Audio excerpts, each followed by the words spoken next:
Vous menez une vie à 100 à l'heure entre la gestion d'Enfaniment, l'entreprise, et aussi la gestion familiale. Vous disiez même que votre famille n'est pas avec vous. Oui. Et comment vous faites? Est-ce que ça vous arrive pas de dire, bon, c'est vrai, il y a des moments. j'abandonne, Oui.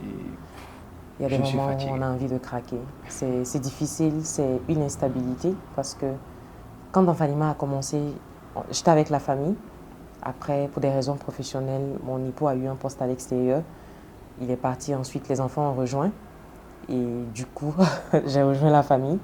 Donc, je suis entre là-bas, entre ici, entre Abidjan. Et j'avoue que ce n'est pas évident. C'est vraiment une instabilité parce que quand je suis là, toute ma tête est là-bas. Je me dis, j'ai laissé la famille. Quand je suis avec la famille, toute ma tête est ici. Je me dis, j'ai laissé mon business. Mais je pense que c'est le chemin de l'entrepreneur en Afrique et surtout pour l'entrepreneuriat féminin. J'imagine que vous en venez.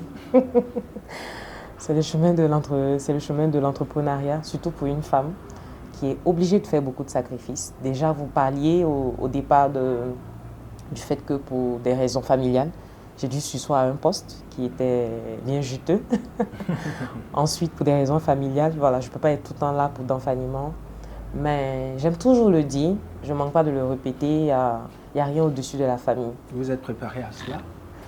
Non, pas forcément. Je ne savais pas que ça allait être aussi difficile, qu'il y aurait aussi d'instabilité, que ça allait être aussi instable, c'est sûr. Mais bon, je pense que j'essaie de trouver les ressources nécessaires pour avancer et puis me dire que c'est le chemin de l'entrepreneuriat. Voilà. Il y a toujours des obstacles, il faut être juste fort et puis se dire que the best is coming, comme on le dit.